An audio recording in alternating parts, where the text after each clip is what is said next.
Hola hermanos, Eh, damos gracias a Dios porque estamos tomando este instituto que Dios nos permite levantar y poder eh, pues tomar un poco, ¿verdad? Sabemos que el hecho de que tomemos una materia y la pasemos en la voluntad de Dios, pues bueno, no quiere decir que ya lo sepamos todo, pero vamos a tratar de eh, caminar, ¿verdad? Como Dios lo dice. Bien, hermanos, vamos a iniciar nuestra clase número 2 de la materia El libro de los Salmos, trimestre uno. Vamos a comenzar allí. Hoy no les voy a poner la cámara porque quiero enfocarme más en lo que voy a poner en pantalla y que ustedes tengan, pues así, más notas para su resumen. Y a ver, les quiero aclarar, hermanos. El resumen no es de cada clase, ¿eh? No es de cada clase, sino que en la clase 7, la clase número 7, se va a abrir un formulario donde ustedes tienen que enviar un resumen de las 6 clases. Óiganlo bien otra vez, a ver. En la clase número 7, ustedes van a enviar el resumen de las 6 clases que vamos a estar mirando, si Dios lo permite. El mínimo son 2 cuartillas, o sea, 2 hojas. Tienen que llenarla con el resumen de lo que entendieron, lo que a ustedes tal vez les llamó la atención de lo que hemos estado mirando. Eso es lo que ustedes tienen que hacer, porque vi que algunos me enviaron el resumen eh, de la clase uno y pues obviamente yo no dije eso, ¿ok? Entonces, por favor, otra vez lo vuelvo a repetir. En la clase número 7 ustedes van a enviar un resumen de las 6 clases anteriores. Obviamente la clase número 7 no, sino de la clase número uno, 2, 3, 4, 5, 6. De esas van a enviar un resumen que mínimo debe de ser de 2 cuartillas, mínimo. Ya máximo, pues no me vayan a hacer 1000, pero pues sí que tenga algo. Lo que yo más quiero ver en su resumen no es que sí, me tomaron dictado. No, no, lo que yo quiero ver en su resumen es que hayan entendido, que algo les haya impactado, que algo les haya llamado la atención, ¿ok? Bien, entonces voy a comenzar con la clase de el día de hoy. Voy a comenzar con esta clase. Entonces, ¿qué podemos decir como introducción a esta clase del día de hoy que nos atañe en este momento? Bueno, voy a decir una introducción a esta clase. Ninguna colección de poemas ha ejercido tanta influencia en la historia de la civilización occidental como el libro de los Salmos. Estos poemas bíblicos, que a la vez son oraciones y plegarias ante Dios, revelan lo más profundo de los sentimientos humanos con los cuales las personas se identifican con facilidad. La dimensión religiosa y profunda espiritual de estas oraciones ponen de manifiesto la extensa gama de experiencias espirituales que le dan sentido de orientación y pertenencia a la vida misma. Es decir, hermanos, muchos de los salmos que vamos a estar estudiando y vamos a leer después eh, tienen mucho que ver con vivencias, tienen mucho que ver con, vamos a ponerlo así, con situaciones sentimentales, situaciones familiares, situaciones personales que el salmista tenía. Entonces, es importante por eso que a muchos que sienten congoja, que sienten soledad, que sienten abandono, lean los salmos, porque o sea, no somos las únicas personas que han pasado por ese camino. Muchos de los salmistas pasaron también por ahí. Entonces, es bueno leer salmos que tal vez te vas a identificar con ellos y Dios ahí te va a hablar muchas cosas que ellos entendieron en esa fase de su vida que Dios les permitió vivir. Entonces eso es importante, hermanos, que lo entendamos. En el particular caso del libro de los Salmos, las vivencias religiosas y las articulaciones teológicas se ponen claramente de manifiesto en los poemas que revelan los sentimientos más hondos del que escribe y del pueblo de Israel. El libro de los Salmos muchas veces describirá el deseo de una justicia muy profunda de aquellos que sufren injusticia. Entonces, ¿cuántas veces hemos tenido en nuestro corazón ese deseo de que Dios haga justicia y parece que no pasa eso, parece que hay más injusticia, lo cual es verdad? O sea, lo cual este mundo está lleno de injusticias, no nos vamos a hacer de la vista ciega, ¿verdad? O sea, obviamente en el mundo hay muchas injusticias y vamos a tener que estar lidiando aún dentro de la iglesia con eso, ¿ok? Entonces vamos a seguir adelante con donde nos quedamos la clase pasada. Nos quedamos en este caso en la división del libro de los Salmos. Recuerden que el libro de los Salmos se divide en 5 libros y los vamos a ubicar por cada libro como un libro del Pentateuco. Ahí tenemos en pantalla eh, el cómo son esos libros, a quién representan y de qué capítulo a qué capítulo comprende cada libro. Más adelante, cuando terminemos toda esta parte de qué son los salmos, toda parte de histórica y así, que yo les pueda ir dando, vamos a ir analizando algunos salmos de esos libros, ¿ok? Pero eso va a ser más adelante. Ok, entonces voy a empezar aquí con el libro de los Salmos, el libro número 1 que habla de la relación entre Dios y el hombre.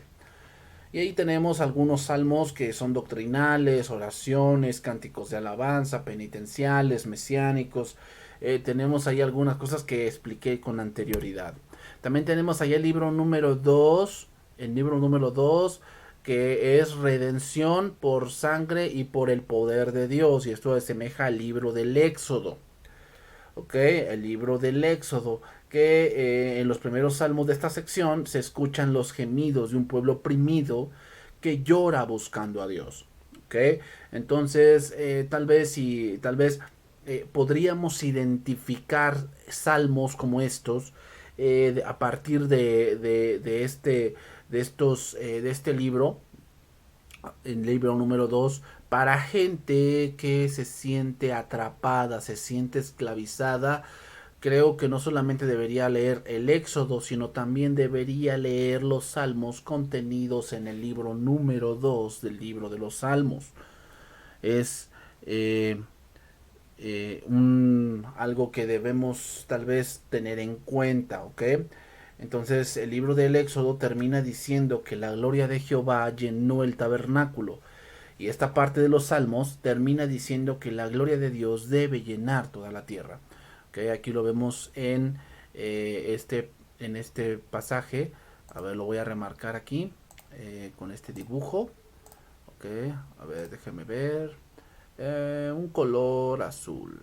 Aquí lo vemos. Este es añil y este es azul. Lo vamos a hacer más grueso para que los pueda yo remarcar. Ok. Entonces aquí vemos que toda la tierra se llene de su gloria. Así como sucedió en el tabernáculo, así quiere el salmista que suceda en este salmo correspondiente a lo que Dios nos está marcando. Ok, pasamos al libro número 3 que es sobre Levítico. Levítico se le nombra así porque es exclusivo para una tribu, la cual era la tribu de Leví, que comprende del Salmo 73 al Salmo 89. Ok, ahí tengo un error aquí, hermanos. Aquí hay un error que después lo vamos a corregir. Aquí en relación con el hombre, aquí no es en relación con el hombre, es en relación con Dios, ok, con Dios, ok, ahí es con Dios. Recuerden que la relación del hombre, en este caso del cristiano, es en dos planos, es un plano horizontal y es un plano vertical, ok, así, ok. Estamos hablando aquí de la del hombre, ¿ok? En este plano, en el plano horizontal, se encuentra Dios, ¿ok? Se encuentra Dios con el cual el ser humano, el ser humano en su comunión ora hacia Dios, pero en el plano vertical es su con su prójimo, ¿ok? Entonces podemos notar aquí que el libro de los Salmos nos va a hacer entender primero una con el hombre y luego otra con Dios. Y autores principales de los Salmos de esta sección está Asaf, que significa el que junta, que era un levita, un músico y director de alabanza, y los hijos de Coré, que los recordamos por aquella rebelión que hubo hacia Moisés y Aarón. Nos recordamos que fue eh, el, una rebelión que Dios terminó por abrir la tierra y tragárselos a todos. Entonces, ¿qué podemos decir de este tercer libro de los Salmos? Bueno, que el tercer libro de los Salmos es el más pequeño de los 5 y tiene el mismo tema de Levítico. Cada salmo nos presenta algo relacionado al santuario. Al santuario. Cada salmo nos presenta algo relacionado con la comunión con Dios, ya sea en el tabernáculo o ya sea en el templo. ¿Ok? Entonces, es importante entender que también estos salmos, o también debemos entender, hermanos, algunos temas que pueden llevar nuestros cantos ahora, ¿no? Tú dices, bueno, yo quiero hacer un canto para Dios. Ah, bueno, entonces, algunos temas importantes, bueno, creación, Génesis, redención, Éxodo. Aquí en Levítico hablamos de su santidad, su cuidado, su majestad, su gloria, su hermosura, y también podemos hablar de su justicia, de su ira, también. También podemos hablar ahí de su venganza. O sea, también la venganza es algo que a veces no se menciona, pero es parte de lo que Dios nos ha mostrado de su persona. Bien, pasamos al libro número 4. El libro número 4 habla de la protección de Dios y este es el libro de Números. Este libro comprende del Salmo 90 al Salmo 106. Y vemos ahí, les puse ahí lo que dice ahí, que se inicia con un salmo escrito por Moisés cuando el pueblo incrédulo fallecía en el desierto a causa de la falta de fe. El segundo salmo, el Salmo 91, lo encontramos en este libro, en el cuarto libro, que es el libro del que habita el abrigo del Altísimo. Y fue el salmo que Satanás citó para tentarlo, el Salmo 91. En muchos de estos salmos, hermanos, se mencionan las circunstancias que prevalecerán durante el milenio, cuando Cristo reine sobre la tierra y sus enemigos sean puestos por estrado de sus pies. Entonces quiere decir que este libro de los Salmos, el cuarto libro, nos hablan de más que nada el gobierno. El reino de Cristo donde mora la justicia es la meta de nuestro peregrinaje como la tierra que fluye leche y miel, que fue para Israel. Y podemos entender que muchos de estos libros o muchos de estos salmos que encontraremos en este cuarto libro hablarán sobre el rey, sobre el reinado, sobre la justicia y sobre el juicio divino. Ok, pasamos al libro número 5. Libro número 5 es el libro de Deuteronomio, que significa la segunda ley. Y su contenido puede describirse como la constitución de la nación de Israel como cuando existía como teocracia una vez establecida en la tierra prometida. El tema de este libro es la tierra y la ley. ¿Okay? Estos salmos son del 107 al 150. Y al ver el tema debemos ver que Dios tiene sus mandamientos para su pueblo, para protegerlos y bendecirlos. Recordemos que la ley de Dios, los mandamientos de Dios tienen un propósito. tienen un propósito, y el propósito no es causarnos estragos y que tengamos una piedrita en el zapato, sino más bien el propósito es que alcancemos bendición. Y otra cosa muy importante, porque muchos alcanzan alguna bendición, ¿verdad? Que Dios les ha dado. Sin embargo, eh, no lo pueden disfrutar. No lo pueden disfrutar. O sea, muchos a lo mejor tienen muchas cosas, pero no lo disfrutan. Y eso también viene de Dios. Entonces, simplemente en esta sección encontraremos el salmo más extenso también, el Salmo 119, cuyo tema es que no hay provisión amplia para todas las necesidades del hombre que la ley de Jehová. Entonces, esta sección termina con 5 salmos que principian y terminan con la frase alabada a Jehová y aleluya. Y a medida que vamos pasando los salmos, el volumen va creciendo y va a llegar a ser más fuerte cuando llegamos al Salmo 150. Ok, hermanos, entonces es algo importante aquí que terminemos este tema. Pasamos a otro punto, la recolección de los salmos. La recolección de los salmos.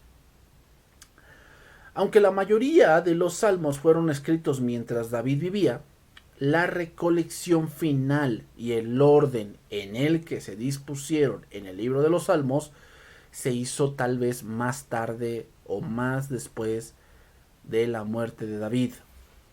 La presencia de unos pocos salmos del exilio o posteriores al exilio en el libro de los salmos sugiere que la recolección final se hizo después del regreso de Babilonia.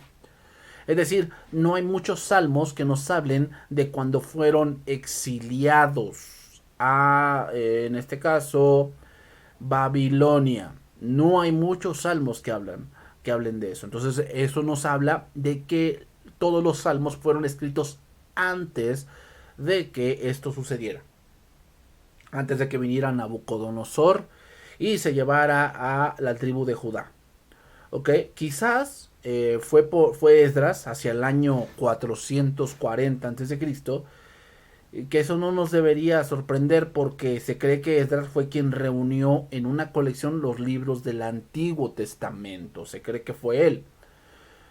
Por lo que parece que Esdras, o quien quiera que haya recopilado el libro de los Salmos, usó colecciones primitivas de salmos como base para organizar el libro de su forma actual, en cómo lo conocemos.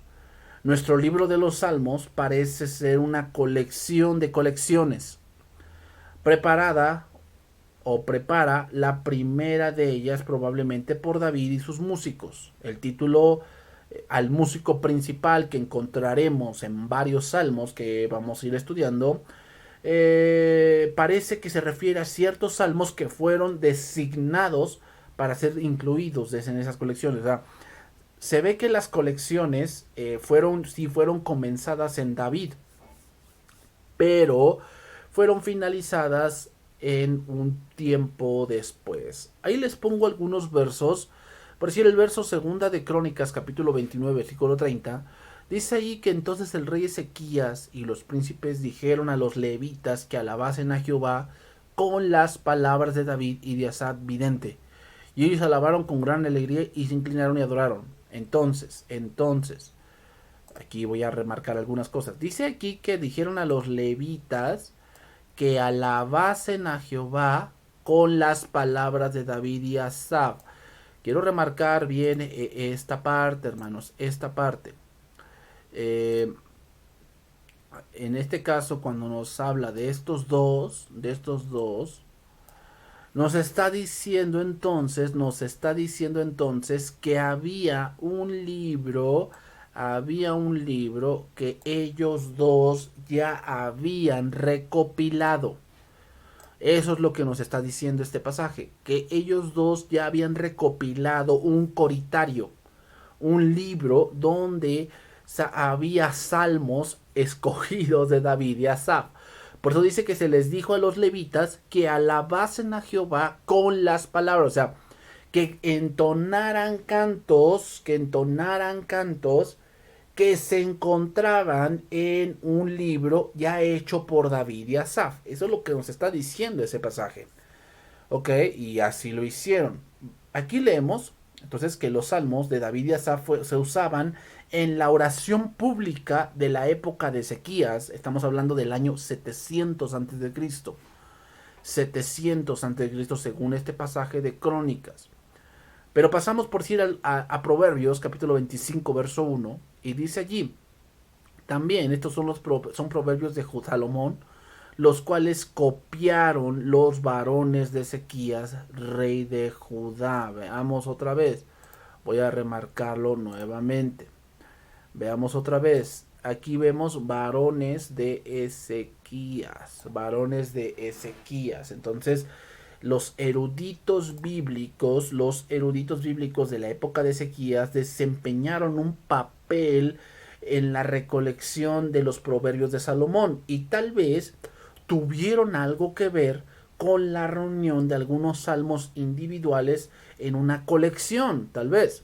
O sea, porque no todo lo que vemos en los salmos eran de David y Asaf. Tal vez había algunos salmos que eran individuales y que tal vez algunos se encargaron de recopilarlos. Se puede haber hecho trabajos adicionales de recolección y publicación de salmos hacia el año 620 a.C. durante las reformas religiosas del rey Josías, que de hecho fue el último rey que se nombra en el sentido de algo bueno en Judá, porque después de Josías viene la conquista. ¿Ok? Después de Josías. Pasamos a otro punto en este estudio, ¿ok? Pasamos a otro punto. La base de los salmos. Bueno, seguimos ahí, como se los dije ahí, la recolección de los salmos, ahí pueden entender lo que les puse ahí, ¿ok? La base de los salmos. La base de los salmos, ¿ok? Los salmos son una síntesis bien hecha de la Biblia. En los salmos, la historia de la salvación, la naturaleza, los sentimientos, la esperanza, los sufrimientos son transformados en oración. Ahí como pueden verlo en pantalla, la Biblia es una expresión de la vida individual y colectiva del pueblo de Israel manifestada por innumerables sentimientos. Entonces en los salmos vamos a encontrar aborrecimiento, admiración, afecto, ambición, angustia, antipatía, benevolencia, celos, compasión, desconfianza, disgusto, deseo, destrucción, temor, dolor, nostalgia, optimismo, pasividad, pena, tristeza, pesimismo, lamentación, rechazo, fragilidad, justicia, venganza, alabanza, súplica, fortaleza y muchas otras cosas más que tal vez nosotros hemos vivido. Entonces, ¿por qué le llamamos aquí la base de los salmos? Bueno, podemos llamarlo de esta manera según esta imagen. Tenemos la vida y la vida está llena de este tipo de sentimientos. ¿Okay? Gratitud, deseo, alabanza, crueldad, lamentación, indignación, arrepentimiento, introspección, confianza, súplica. Vamos a encontrar muchos sentimientos allí. Entonces, hermanos, tenemos que entender algo. No es que le pidamos a Dios que no tengamos sentimientos, porque los sentimientos son parte de nuestra humanidad. Esos nunca se van a ir. Sin embargo, tenemos que entender que nuestra vida cristiana no puede estar basado en eso. Que no puede estar basado en que si siento a Dios o no siento a Dios, o si yo siento que me va bien o me va mal. La vida cristiana no es eso. Pero sin duda no podemos negar que a veces nos sentimos tristes, que a veces sentimos nostalgia, que a veces sentimos impotencia, que a veces queremos justicia, que a veces queremos venganza, que a veces estamos agradecidos, que a veces vemos la crueldad de la gente, que a veces suplicamos, que a veces desconfiamos o confiamos en personas. Eso es la vida. Eso es la vida, hermanos. Y obviamente los que crearon los salmos o los que escribieron los salmos inspirados por el Espíritu Santo, aquí vemos que no eran máquinas, ni que tampoco el Espíritu Santo los tomaba y de repente entraban en una especie de éxtasis y ya no sabían de ellos ni de su vida. No, eso no es lo que pasaba. Lo que pasaba era que en este caso ellos vivían algo, ellos estaban viviendo una pena, una nostalgia, una traición, no qué sé yo, de muchas cosas y en base a ese sentimiento Dios los inspira en ese momento a escribir algo donde derraman su corazón, donde derraman su pena y donde muchas veces ellos escriben algo que tal vez es mesiánico. Y eso no es de sorprenderse, hermanos. Tal vez muchas de las canciones famosas en el mundo salieron de allí. ¿De dónde? De una relación fallida, vinieron de una mala administración, de una frustración, de una pérdida, ¿verdad? De la defunción de su madre, de su padre, de su hermano. Entonces yo podría mencionar algunas canciones del mundo que salieron de ese punto, pero no es el tema el día de hoy, ¿no? Pero aquí viene lo que les puse en la semana. El que usa los salmos encontrará que son un espejo que refleja todos los movimientos de su alma. ¿Por qué? Porque en el alma se ponen los sentimientos. Entonces nos vamos a encontrar que con muchos salmos nos identificamos, hermanos. Con muchos salmos nos identificamos. O sea, yo también cuando sufrimos vamos a ponerlo así, una cierta traición, nosotros empezamos a leer los salmos y nos identificábamos con muchos de ellos, ¿no? O sea, ellos en oculto hablan de mí, planean el mal contra mí, mas yo en ti confío, en tu palabra he confiado, cosas así que vamos a estar leyendo y que yo te sugiero, hermano, que si en algún momento tú te sientes inundado por algún sentimiento, es recomendable que en vez de que andes ahí llorando penas como la Llorona, es recomendable que tú leas los salmos para que te des cuenta del cómo ellos derramaron su corazón delante de Dios y obtuvieron socorro. Ok, pasamos a otro tema. ¿A qué podemos comparar los salmos? Bueno, podemos compararlo a tres cosas. Ahí lo tenemos: bosque, diccionario y libro de poesía. ¿Por qué a un bosque? Bueno, en este encontramos variedad de plantas y animales.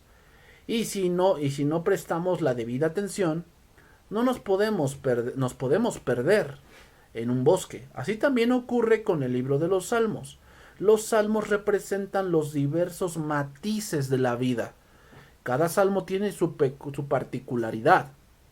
Vamos a encontrarnos con salmos, hermanos, donde el salmista, y lo vamos a tocar más adelante, se le llaman salmos penitenciales.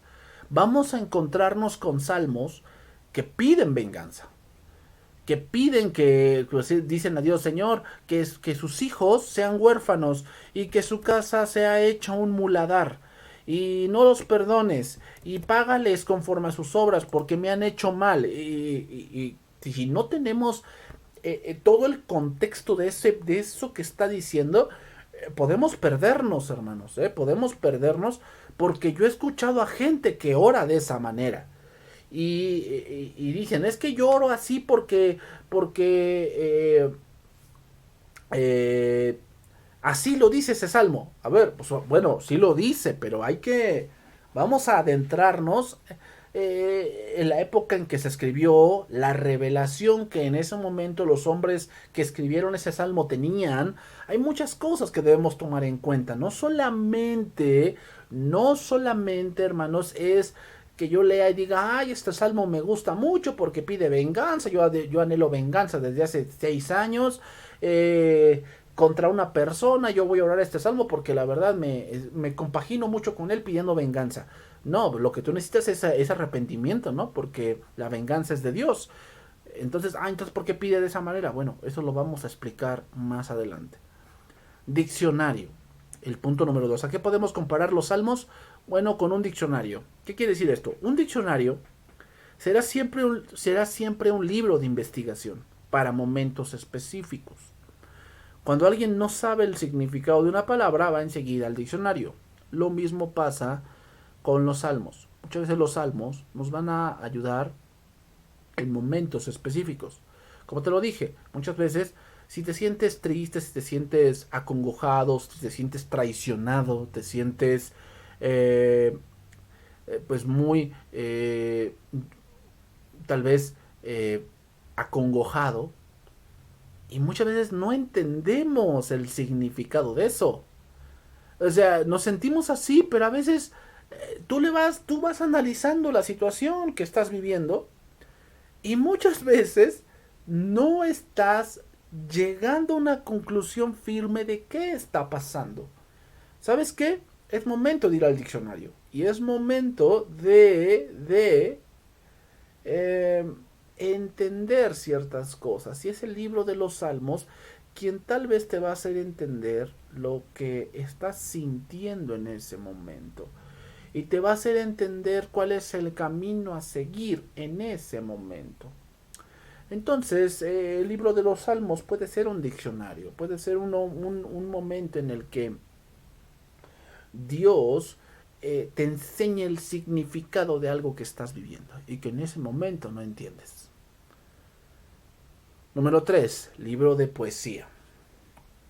Un libro de poesías es siempre la imagen de un autor, la vida, la imaginación de quien los produjo ganan vida en las palabras escritas.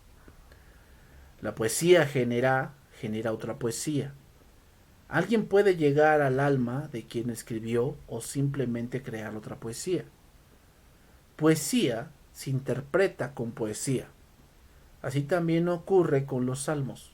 Ellos son verdaderas poesías que nos harán ver y nos hacen hacer más poesía.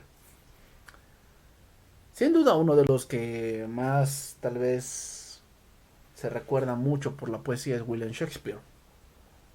Pero hay otros más. Pero vamos a entenderlo así, hermanos. No hay mayor poesía que el libro de los Salmos. Esa es otra cosa que debemos entender. Muchos se confunden en el libro de los Salmos porque no saben cómo es la poesía hebrea. Y tenemos que entender esto, que los hebreos son muy, vamos a ponerlo así, muy gráficos. Muy gráficos, y me refiero a la parte de que son muy gráficos con la naturaleza. Entonces eso también lo debemos entenderlo también. No, no solamente es leer un salmo y así, no, hermano, sino que hay que empezar a ver varias cosas que el libro de los salmos trae. Entonces el libro de poesía es un libro que nos puede enseñar, el libro de los salmos es un libro que nos puede enseñar muchas cosas, y aumentar en el punto dado nuestra imaginación. Si ustedes han visto series o películas de los años 60, los años tal vez 30, 40, pues lo que más tenían las personas era libros, literatura. ¿Y cuál era la herramienta más poderosa que tenían? La imaginación. Entonces, hermanos, creo yo que también eso es algo importante dentro de un creyente, y es la imaginación que podemos tener al leer un salmo. ¿Ok? Bien, hermanos, vamos a pasar a otro punto. Objeciones a la autoría davídica. A lo largo del tiempo ha habido algunas objeciones que se han levantado contra el libro de los salmos. En este caso, que algunos dicen que salmos no fueron escritos por David. Por cierto, que vemos la primera objeción, y es la expresión de David, o sea, entre comillas, esa es la expresión que están analizando, de David, en el título de los salmos no denota autoría. Es decir, que no quiere decir por eso que es de él, sino que solamente informa que el salmo fue dedicado a la memoria de David, o que pertenece al himnario de David, o que fue escrito al estilo de David. Eso es lo que ellos argumentan.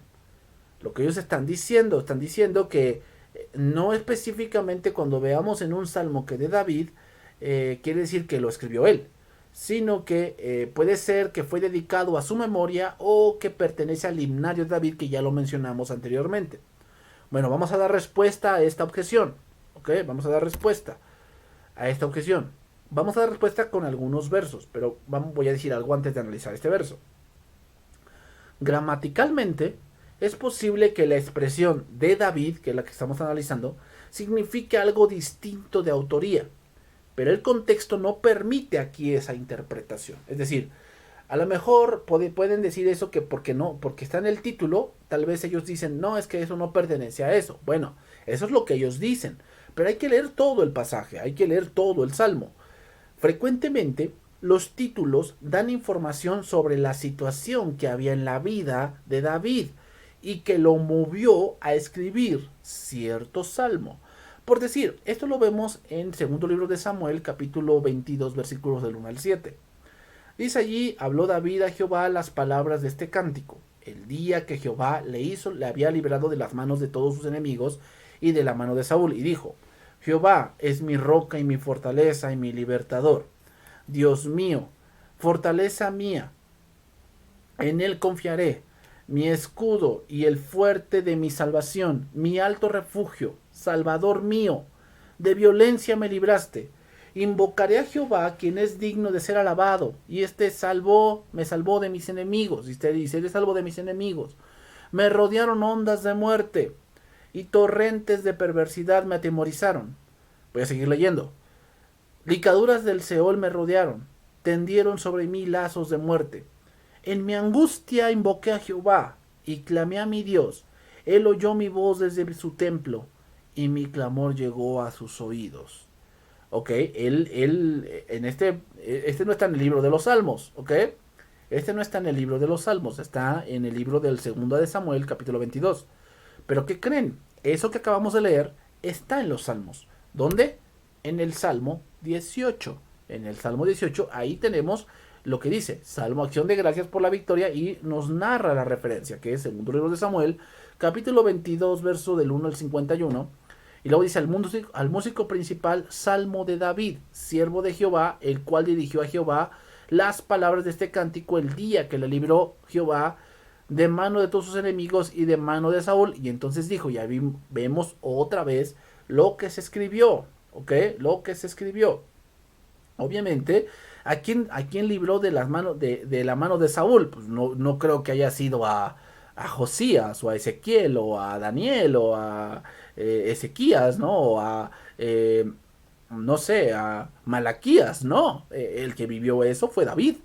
Entonces, no podemos descartar eso. Por decir, vamos a ver otro ejemplo.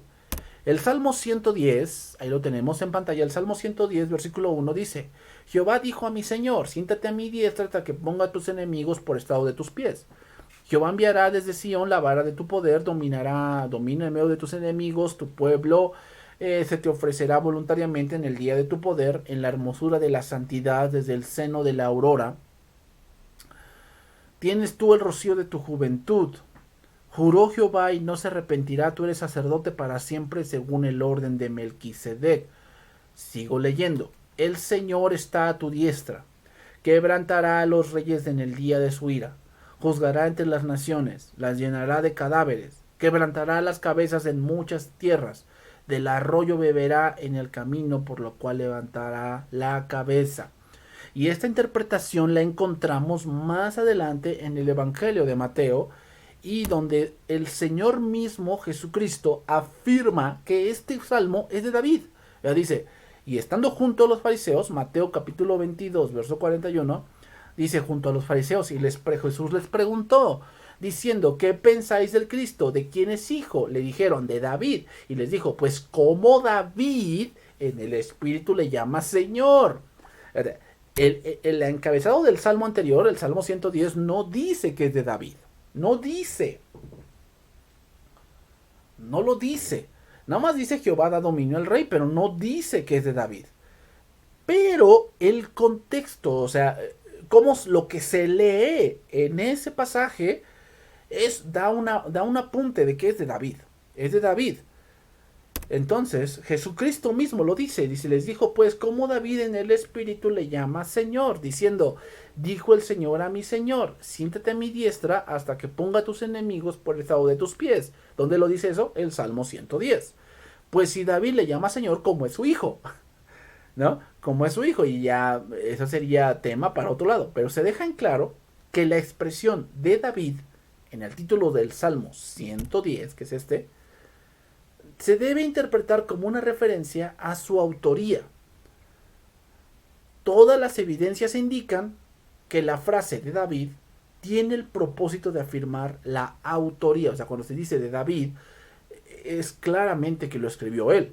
Además, es difícil imaginar por qué los escritos posteriores tendrían tantos deseos de atribuirle o dedicarle sus salmos a David, a menos que él fuera realmente el escritor de muchos salmos. O sea, vamos a ponerlo así, ¿para qué? ¿Cuál sería la razón de dedicarle salmos a David? Si a quien se le dedican salmos es a Dios. No tiene ningún sentido. ¿Para qué hablar de David si la mayor autoridad es Dios? No tendría ningún sentido, como declaran las escrituras. Vamos a ir a la objeción número 2. Objeción número 2.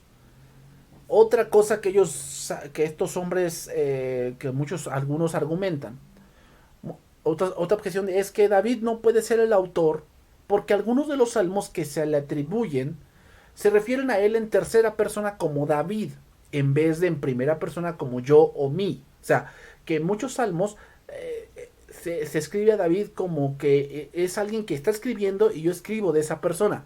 Entonces quiere decir que ese salmo no es de él.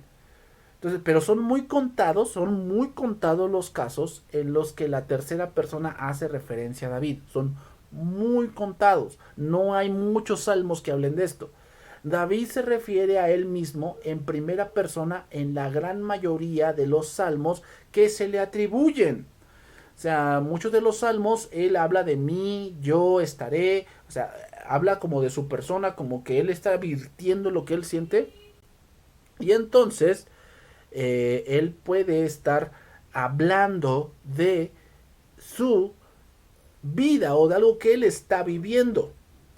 Entonces, por decir, vamos a ver este salmo, el Salmo 18,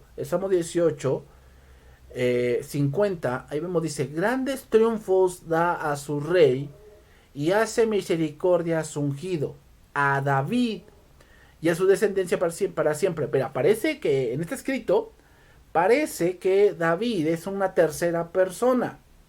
Es una tercera persona. Parece que no está escribiendo él ese salmo, sino que lo está escribiendo alguien que recordó en ese momento a David.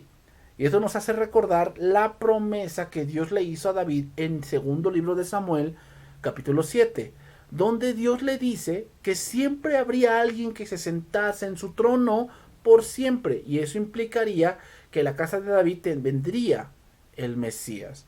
Entonces, además, aún así, si aún si allí hubiera estado más que solo unas cuantas referencias en la tercera persona, estas no serían un argumento en contra de la autoría de David, ya que no es raro que en escritos formales un autor se refiera a él mismo en tercera persona. Lo podemos ver, por decir, con el apóstol Pablo. En el capítulo 12 de 2 Corintios, podemos decir, conozco un hombre sin el cuerpo, no lo sé. Está hablando en tercera persona. Está hablando de él mismo. Pero él, al no querer enorgullecerse de lo que Dios le había revelado, habla en tercera persona diciendo que es un hombre que él conoce, pero claramente se refiere a su persona. Entonces, turbio, vamos a poner, no es algo, ¿cómo decirlo así? Que sea desconocido que una persona en su escrito hable del mismo en tercera persona. No es algo turbio, ¿ok? Y no podemos con eso asegurar que por eso es el salmo, no es de David. Y vamos a pasar a esta tercera objeción y última, del libro de los salmos, que otros ponen, dicen, algunos salmos que le atribuyen a David, como el Salmo 20, versículo 9, oran por el rey en tercera persona. Y por lo tanto, no podrían ser oraciones de David. Voy a citar ese pasaje que está hablando aquí, que dice, y salva Jehová, que el rey nos oiga en el día que lo invoquemos. Ese es el pasaje. Entonces quiere decir que ellos dicen, No, entonces ese salmo no es de David, porque ¿cómo podría hablarle al rey cuando él es el rey? Bueno, ¿qué podemos responder a esto? Bueno, podemos responder que esos ruegos fueron hechos para la adoración pública. Y estas referencias son tan comunes como la súplica que hoy en día hace un pastor que ora por esta iglesia y su pastor. Es decir, que yo puedo orar, yo como pastor puedo orar y decir, Señor, bendice esta clase y a mí y a su maestro, bendícelos para que puedan entender tu palabra. Y obviamente el maestro, obviamente soy yo. Entonces, pero eso no quiere decir que yo no esté dando esa clase. No quiere decir eso, sino es que es una oración pública y donde yo me incluyo en esa rogativa. Entonces, quiere decir que David muchas veces aquí vemos que está orando en algo público. Tal vez este salmo fue escrito cuando estaba todo el pueblo adorando en el templete del templo y él adora y pide por el pueblo y pide por el rey, que obviamente es él, pero está pidiendo como que él es parte también del pueblo y que él también necesita de Dios y que él también necesita revelación, necesita discernimiento, necesita satisfacción y necesita protección. Él puede proteger a su pueblo y puede guerrear, pero ¿quién lo protege al rey en la guerra? Pues obviamente que Dios, entonces pide también por él. Entonces, esa objeción tampoco sería válida dentro de el libro de los salmos. ¿Ok, hermanos? Entonces, aquí le vamos a dejar en esta segunda lección. Yo espero que hayamos aprendido algunas cosas. Eh, Hay mucha más información que puedo darles, pero vamos a ir poco a poco. Vamos a ir poco a poco y que el Señor nos vaya llevando con su sabiduría. Ok, hermanos. Eh, en la semana yo iré publicando algunos salmos que me llaman la atención, alguna algún pensamiento con referencia a ese salmo, hermanos, espero les sea de utilidad y después ya a lo mejor publicaré una pregunta sobre eso que estamos publicando. Ok, hermanos, Dios les bendiga, cuídense mucho, eh, que sigan adelante, vamos en la clase número 2 y espero que todos los que ahorita están escuchándome lleguen hasta el final, ¿no? De esto que se está iniciando. Dios les bendiga, hermanos, y nos vemos en la próxima clase. Adiós.